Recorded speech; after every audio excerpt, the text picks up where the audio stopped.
आजी आणि आजोबा या इकडे. 10:27 आपल्या घरी कन्यारत्नाचं आगमन झालंय. की बाळाचं वजन 2 किलो 620 ग्रॅम. एकदम सुखरूप आहे, छान आहे. पहिलं सीझर झालेलं होतं, त्यानंतर मागच्या वर्षी जो प्रयत्न झाला त्याच्यामध्ये आपल्या बाळाला हृदयामध्ये प्रॉब्लेम निघाला. तरी ते प्रिव्हियस LSCS म्हणजे पहिलं सीझर असताना सुद्धा आपण नॉर्मल डिलिव्हरी करून त्यावेळेला डिलिव्हरी झाली. ह्या वेळेला सगळ्या गोष्टी सुखरूपपणे पार पडल्या आणि आपल्या घरी 9 महिन्याची मुलगी आली आहे. स्नेहल पण एकदम छान आहे आणि बाळांनी बाहेर केल्यानंतर जेव्हा रडलं आणि आईकडे बघितलं तेव्हा ती आनंदी झाली. अभिनंदन.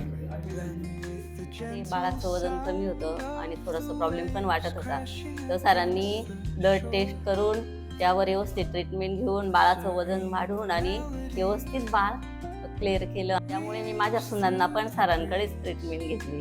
तर माझी ही एक नात सरांकडे झालेली आहे.